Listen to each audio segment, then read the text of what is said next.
Hey friends, it's Sarah from She's Crafty and She Knows It, and today I'm going to show you how to make your very own super cute bookmarks, both small magnetic bookmarks and regular full-size bookmarks. So let's go ahead and get started. Okay, so I actually drew all my designs by hand in the Procreate app on my iPad. Now, if you don't want to draw your designs yourself, that's totally okay. You can use an app like Canva. I personally love Canva. There's tons of cute little elements you can add, and you can add your own text. You can size them to whatever size you want them to be, and it's just super easy to use. Now, if you want to use the specific designs that I drew, I do have them for sale in my Etsy shop as an instant download that you can just print at home or at your local print shop. So I will have the link to my Etsy shop as well as all the supplies I'm using today in the description below this video. So make sure you check down there to find the important links. Okay, so when it comes to creating your own designs, you don't have to do them the size that I did, but just so you know, let me show you the printed out versions. For the full-size bookmarks, I made mine 7 inches tall by 2.25 inches wide. And then for the smaller magnetic ones, I did them 6 inches tall by 1.25. So that's the actual size of my little canvas. On Procreate, I did 7 inches tall by 2.25 inches wide. And then for the other one, 6 by 1.25. And I downloaded them as PNGs that I uploaded into Canva. And then in Canva, let me show you. Okay, so then in Canva, I made a template that's 8.5 by 11 inches big, which is the size of the paper I'm going to be printing on. And then I went ahead and dropped my images in. So I had uploaded them as PNGs, dropped them into here, and kind of made a template. I made sure I lined everything up even so that it'd be really easy to cut later. So that way I can just cut and make one big line, like right here on the side. I can cut all the extra off. Same on this side. It just makes it easier to cut. So if you're going to be making your own designs in Canva, I would still make each design separately on a canvas that's the right size. So whether you're doing a template that's 7 by 2.25 or 6 by 1.25 or some size that you want to do your own, just go ahead and make each design separately, save it as a PNG, and then re-upload them into Canva and make your own little template like this for printing. Hopefully that makes sense. If you have any questions, comment below and I will try to answer them as quickly as possible. But you just want to be able to get all of your images as PNGs into Canva and then upload them into a template like this. Obviously, if you're doing smaller sizes, you can fit more, but you want them all on an 8.5 by 11 template for printing that makes it pretty easy to cut things. Okay, and one quick note of advice when it comes to designing the magnetic bookmarks, they're the ones that are 6 inches tall by 1.25.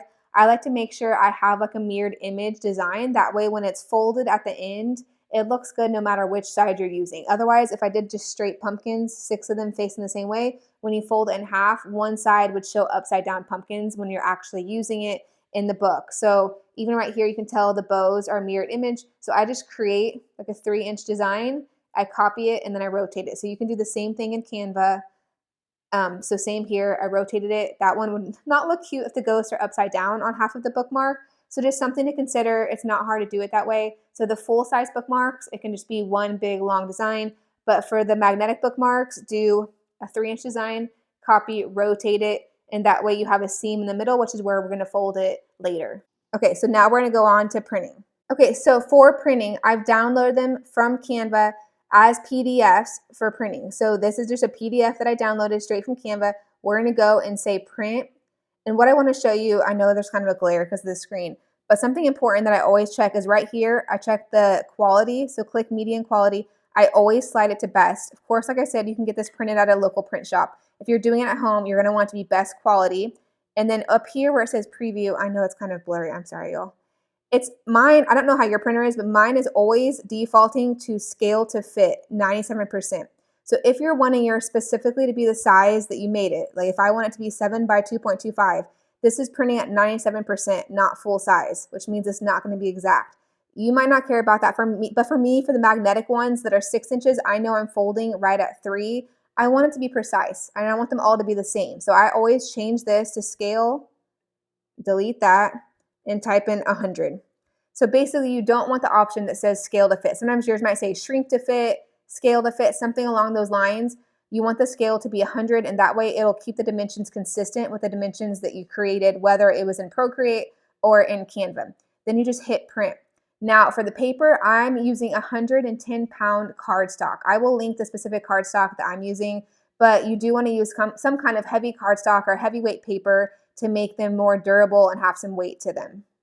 Okay, so now that they're all printed, we're gonna laminate them. So I have two kinds of laminating sheets. I have regular, just clear laminating sheets, and then I have this, it's kind of hard to tell with the lighting, but it has a slight like holographic kind of iridescent sheen to it. So I'm gonna go ahead and use the iridescent holographic one on my pink designs, these ones right here, just so you can see the difference. And I'm gonna use the clear one on the orange designs. So there's lots of different ways to do the laminating. I'm just gonna show you the way that I think is the easiest personally. So I'm gonna go ahead, I have the sheet that I printed right here. I'm gonna tape it down to my table. You obviously don't wanna go over your design. I'm just taping the bottom white part of the paper that's gonna be cut off just to hold it steady. Now I use some unconventional tools, but I have a little squeegee that kind of has felt at the end. It's kind of like a credit card size with felt over it, and then a ruler. And so what I do, the self-laminating sheet is a little bit bigger than this, but that's okay. We're just gonna cut off the border anyways, so it's not a problem. It might just stick to the table when you lay it down because it is bigger, so it might kind of adhere to the table. If you want to crop it down beforehand, you can go ahead and crop it down. I'm just kind of lazy and don't do that. Okay, and so what you're gonna do is I put the laminating sheet up, so it's facing with the clear side up, and the paper backing is down. So before, I should have said this beforehand, sorry y'all. You wanna make sure there's no fuzz or anything on the printed paper or the back of the laminating sheet, because we're gonna flip this over and put it on the paper. So I kind of double check that everything looks good, no fuzz, no crumbs. Okay, it looks good. So I go over it like this, make sure it's covering. I peel this, and then I peel the corner of the paper backing a good bit back, and I put it down. I press just the corner. It does not have to be perfectly lined up. You just want to make sure you have enough wiggle room. It's going to cover the whole thing. Like I said, this is just the easiest way I found to do it to get it on quickly. So then you take it, you flip this back. Like I said, you still make sure, now I can see the paper. I'm making sure there's no crumbs or fuzz. And you're going to lift this paper backing while you're sliding the ruler. So I know you can't see underneath it, but my hand is pushing the ruler into the laminating sheet to put it on. You can mess around with it. I know it's not like rocket science or anything, but it is kind of tricky to get it right in the beginning when you first do it. I'm using my little like felt squeegee now to just make sure the laminating is all good and it's on there.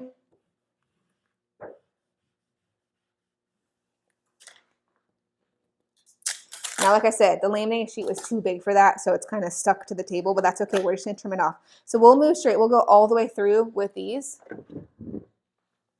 I'm gonna get my nice big paper cutter. Let me zoom you out a little bit. Okay, so now what I'm gonna do, since this self-laminating sheet is just too big and it's gonna stick to the paper cutter, I'm not gonna cut really big margins. I'm just gonna cut the sticky part off. So I'm gonna try to kind of slide it through and just cut off a bare minimum to just get rid of the sticky border. This was because, remember, I was lazy and didn't cut the laminating sheet down. So now I just gotta get rid of kind of this extra little stickiness. But it's upside down, so I don't wanna go too crazy with it. I wanna do it right on the border.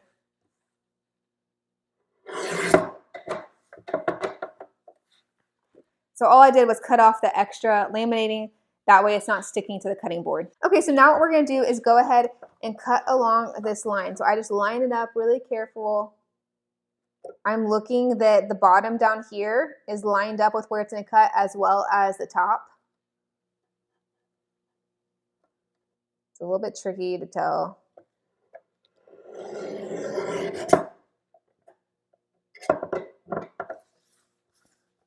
Okay, I'm gonna do the other side.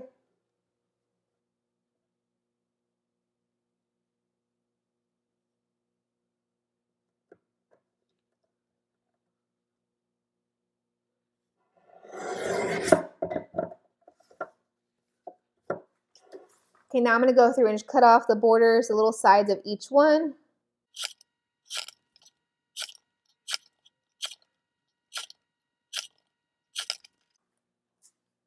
Okay, now I just checked them. Like I have a little bit of white on two of these, so I'm just gonna trim it down a little bit more. Okay, so I have my bookmarks. They're printed out, they're laminated, they're cut, they look super cute. All I'm gonna do now is use my corner rounder. It's just a little punch. I think it was like $5 or $6 on Amazon. It will be linked in the description below this video as well. Now you can pick what size you want to punch it with. It's like a small little corner, a little medium size, and a bigger one. I'm going to use the medium size. It says 7 mm for the bigger bookmarks. And so all you do is you kind of slide it in here and just slides perfectly into the corner. You can flip it over if you want, and you can see the paper in there to make sure if it's like this, you know it's not in right. So you slide it all the way in, and then you just punch, and it makes it into a curve. Hopefully you can see that pretty easily. So I just think it looks a little bit more finished. It looks less like you just printed it off and laminated it yourself. It looks a little bit professional and polished. Okay, so that's kind of, not that there's anything wrong with the square if you want to leave it square, but kind of the difference of just the square printed versus the rounded edges. So I'm going to go ahead and punch the rest of these.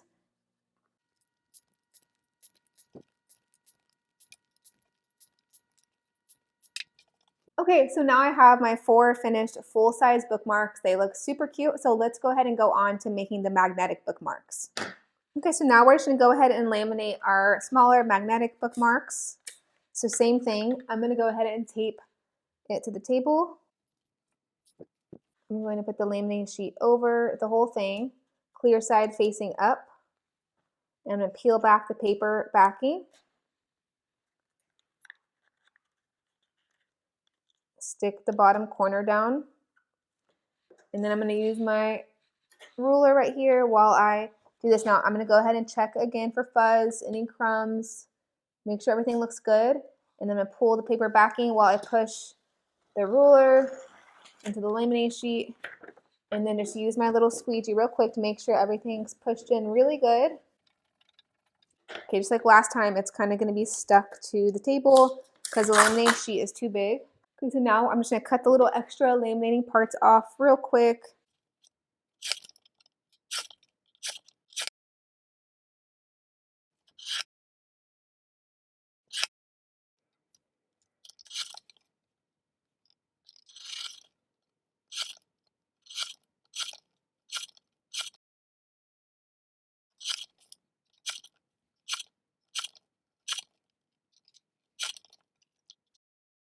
I just realized I forgot to mention something. So if you had a bookmark, say you wanted to do a white bookmark with pink polka dots, it would be hard to see the border of where to cut it when it came time to cut it because it's printed on white paper. So of course you could flip-flop it and do like a pink bookmark with white polka dots, but if you really wanted a white background, when you're in Canva, you could always drop some kind of, you can like add a rectangle or some kind of shape in a light color so you're not wasting a lot of ink, like a light gray maybe, and put it back behind the white bookmark. That way you can see the border of the white to know where to cut. Hopefully that makes sense. So if I wanted, it's like even this one, it's mainly white, but it does go off the edge. But if it was just going to be too hard to see where to cut, you could in Canva add a rectangle, color it light gray or something that's not going to take too much ink, and just drop it behind here in Canva. And that way it would print with a gray rectangle around it, which would show you the border really clearly. Hopefully that makes sense.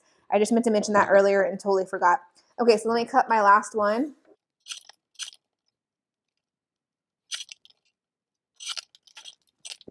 So now I have all my bookmarks. Of course, this would also be a really cute size for the full-size bookmarks if you wanted to. You could do them this size as well. So all we're going to do now is fold these in half, and let me show you, I have a little trick on how to do that to make them look really nice and professional.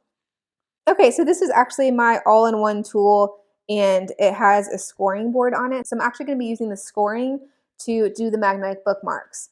Now I know I'm going to get questions about, can't I just fold it in half? So I just want to show you something. The scoring is not necessary. So if you're just doing this for fun, you don't have to get one. I just want to show you the difference real quick. So if I just take, this is the same cardstock I printed on. If I take it and fold it in half, it looks okay. It kind of makes wrinkles. I don't know if you can tell that, but it gets wrinkles where you fold it. It is not perfectly, and the more you push it, kind of the more wrinkles it shows. Okay, so that's folded. There's 2 different ways to score it, so I'm going to show you this as well. So I'm just going to, it's about 4 inches. I just cut strips to show you these are not perfect. I'm going to score it like this, and we're going to pretend the design is facing up. So the design's on the top. If I fold it like this, it makes it very flat. Hopefully you can see there's no wrinkles at all. It's very seamless. The underneath looks like this, and it folds very flat. So this is the one I folded by hand with the wrinkles. This is the one I scored.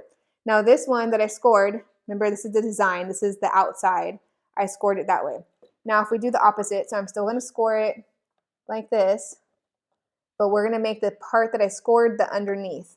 So we're going to pretend like right now the inside is facing up and the pretty design's on the bottom. So we're going to turn it over and fold it. It does pretty good. It just makes a looser kind of fold. I don't know if you can tell, but it's a bigger loop. So I like mine to be really tight, folded tight like that. I'm showing you this because I know there's probably going to be questions about why I'm scoring it that way. Why not just fold it by hand? Do I really need to score it? Like I said, it's up to you. So I'm going to show you the reason I'm scoring it that way. So while I'm holding these, so I'm going to do it like this with the design facing up, which will be like this one. That's a small flat loop. It doesn't really matter how tight, high I hold it. This one has a bigger loop.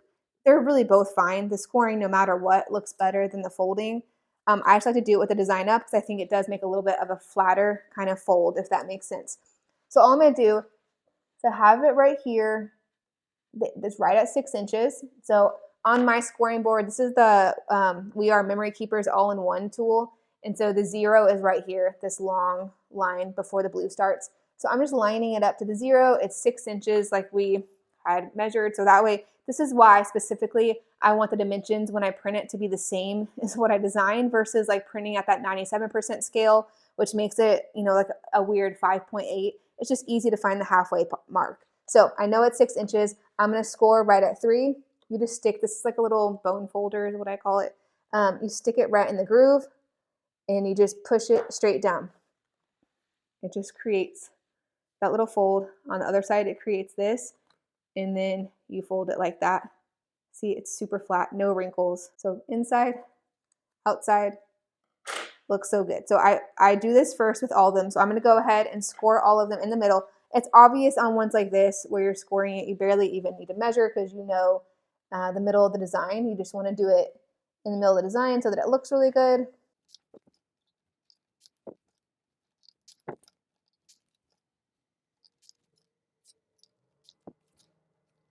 Okay, so now I have them all scored. I'm going to move this to the side.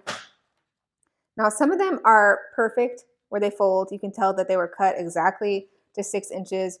Every now and then, that one's right. I know I saw one that didn't look perfect. Hold on, I'll find it. I mean, that one a tiny bit. The underneath is a tiny bit longer. I just kind of go through and check all of them here. It must have been this one. This one, the underneath is a little bit longer. And so I just go back and trim it down so that they're the exact same length. So I'm just checking all of them to make sure the lengths are pretty good and match up pretty perfect. That one could use a tiny bit of help. Okay, these ones look good. So I'm going to slide my paper cutter over one more time.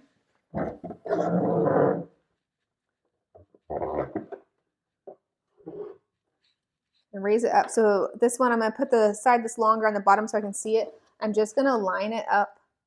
And I mean, it barely needs anything. I just cut it while it's folded. This one needs the slightest trim.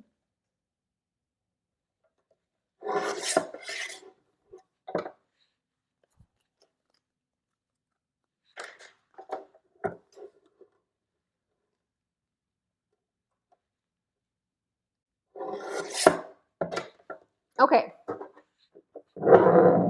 Okay, now when it comes to the order of things, there is some personal preference, but I like to score mine before I round the corners. So that way I've scored it, it's easy to see the beginning and the end, score it in the middle, fold it. That way if you need to trim any extra off after you fold it, you can trim it before you round the corners.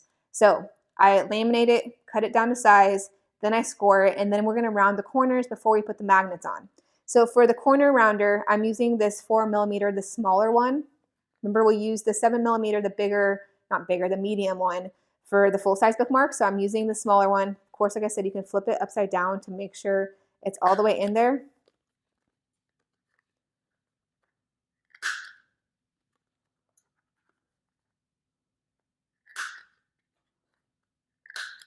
Okay, I'm going to go ahead and just cut all these corners real quick.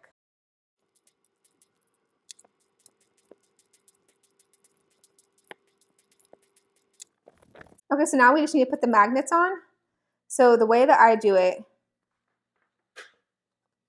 is I put one on. These are the little 3M sticky back magnets. So I'm gonna lay it down. I like to put it towards the bottom, of course.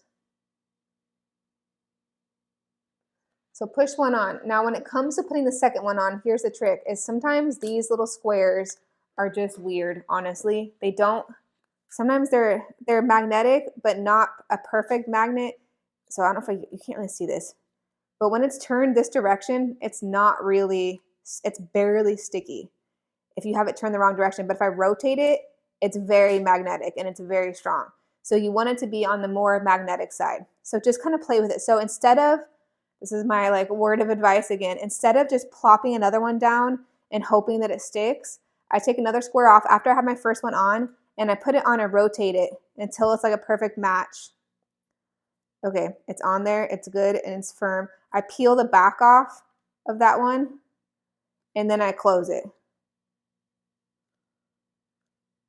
and push it. That way you know they're lined up perfectly. That way I know that they're rotated right, where they're magnetic. I know not all magnets are like this. For some reason, these squares, it just seems like they have to be rotated the right way to really line up. And then once it's good, it's perfect like that. It's lined up and perfect to go. Now it's really cute to kind of put these over like a business card sized piece of cardstock. You can write on it, decorate it. You could print them off, make your own little template in Canva. But like a business card size is really cute to kind of clip these over to give them as gifts. So I'm going to go ahead and put the magnets on the rest of them. This is a good magnet as far as being strong enough to stay in your book, but not so strong that it's ripping a page out when you're trying to take it off or anything. They could be thinner. They're not like the thinnest magnets, but for the strength that you want, I've just found these to be really good. Of course, there's also those kind of little small silver button ones that work really well. Those are just more of a choking hazard for little kids than these, and so I try not to use those. So these seem to work to me, but of course you can find your own magnets if you have some that you like better from doing other crafts. Okay, I'm gonna go through and put magnets on the rest of them real quick.